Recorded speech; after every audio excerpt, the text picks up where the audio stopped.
Welcome back to another installment of Nightmares and News. I'm your host, Bumps in the Night, and here's the news. Last of Us Season 2 first official images spotlight return of Joel and Ellie. Filming on The Last of Us Season 2 is well underway, and Warner Bros. Discovery have officially released their first images of Pedro Pascal as Joel and Bella Ramsey as Ellie from the upcoming second season.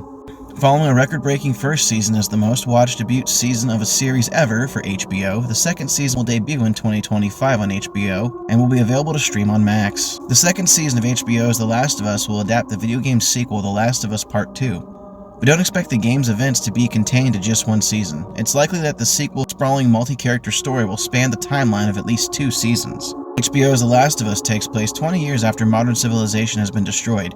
Joel, a hardened survivor, is hired to smuggle Ellie, a 14-year-old girl, out of an oppressive quarantine zone. What starts as a small job becomes a brutal, heartbreaking journey as they both must traverse across the US and depend on each other for survival. If you haven't already played or watched The Last of Us, you need to stop sleeping on it right now and go do it as soon as you're done watching this.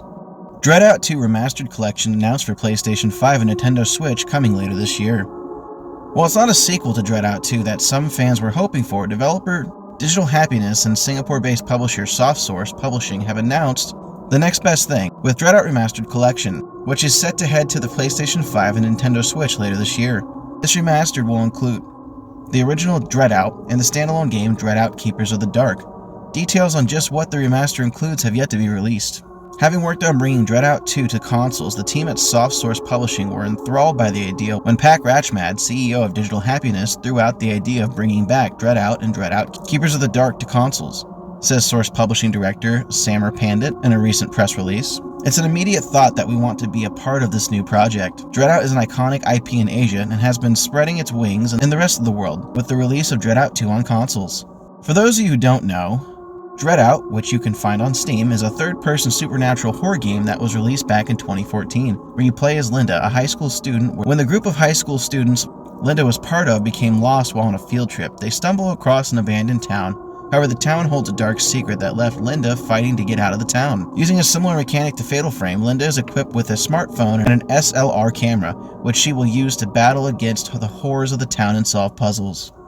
Meanwhile, Dread Out Keepers of the Dark is a missing chapter from the original game, where you will help Linda face off against more ghosts and challenges in the Mirror Realm, a portal of worlds that connects it to 8 haunted dominions where horrific ghosts are ready to greet her in the most terrifying way possible. Have you played any of these games? We haven't, but we're definitely planning on picking them up for the PS5. Halloween Horror Nights Orlando teases this year's event with a mysterious video. Universal Orlando's Halloween Horror Nights is hitting the fast-forward button on the Halloween season, taking to social media recently to tease this year's event. The gate has been opened. Watch the mysterious teaser video above. The horror begins earlier than ever before as Universal Halloween Horror Nights returns to select nights from August 30th through November 3rd, unleashing a new slate of frights and nightmare-inducing terror at every corner of the Universal Studios in Florida. Guests can secure their spot for screams and now purchase select tickets and offers to plan the ultimate fall getaway, where they can experience the adrenaline-pumping thrills of Universal's theme parks by day and the terrifying chills of Halloween Horror Nights at night. Based on the trailer, we can assume this teaser is showing multiple hints for several of the different houses we will see this year. What do you think they're hinting at? Regardless, we're looking forward to this year's event and we'll bring you more coverage on it as these details develop. Prepare to get groovy while slaying some deadites. Army of Darkness, a life-size wearable prop replica of Ash's chainsaw, is releasing soon. Syndicate Collectibles is a new company on the horror scene, but this company's owner is anything but new to the business. Jerry Macaluso, formerly of Soda Toys and Pop Culture Shock Collectibles, is the man behind Syndicate Collectibles. He acquired all kinds of licenses including Ghoulies, Killer Clowns from Outer Space, The Howling, and Pumpkinhead. Their upcoming collectibles are regularly teased on official Syndicate Collectibles Instagram account, and the next one is an absolute dream come true for all Evil Dead fans. The company took to Instagram recently to preview their full-size wearable replica of Ash's chainsaw hand from Sam Raimi's Army of Darkness, measuring 28 inches long. Syndicate Collectibles writes, "Here it is, a Deadhead Syndicate Collectibles Ash's chainsaw prop replica from Army of the Dead. After months of anticipation, we're thrilled to reveal the life-size wearable masterpiece with chainsaw sound effects in all its groovy glory."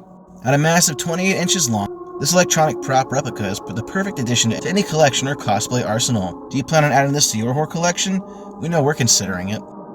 28 years later, releasing in the summer of 2025, Danny Boyle and Alex Garland are re-teaming for the long-awaited 28 Years Later horror sequel trilogy, In the first film, that new trilogy now has a release date. Alex Garland will write the first film, and Boyle will return to direct. Nina DaCosta, known for films as The Candyman and The Marvels, will direct the second installment in the trilogy from Sony Pictures. And Cillian Murphy, from Oppenheimer, is on board as well to executive produce. The original movie in 2002 starred Cillian Murphy and was written by Alex Garland and directed by Danny Boyle. In the smash hit horror film, 4 weeks after a mysterious, incurable virus spreads throughout the UK, a handful of survivors try to find sanctuary. A sequel 28 weeks later arrived in 2007. Juan Carlos Fresnadillo took over as director in the sequel, which starred Jeremy Renner. 6 months after the rage virus was inflicted on the population of Great Britain, the US Army helps to secure a small area of London for the survivors to repopulate and start again, but not everything goes according to plan. Talks of the third installment in the franchise have been coming and going for the last several years now. At one point it was going to be titled 28 Months Later, but it looks like this one's finally getting off the ground here in 2024. Stay tuned for more updates on this series. And that's all the news I have for you today, my lovely fiends. Stay spooky, keep those claws sharp, and consume more souls of the living.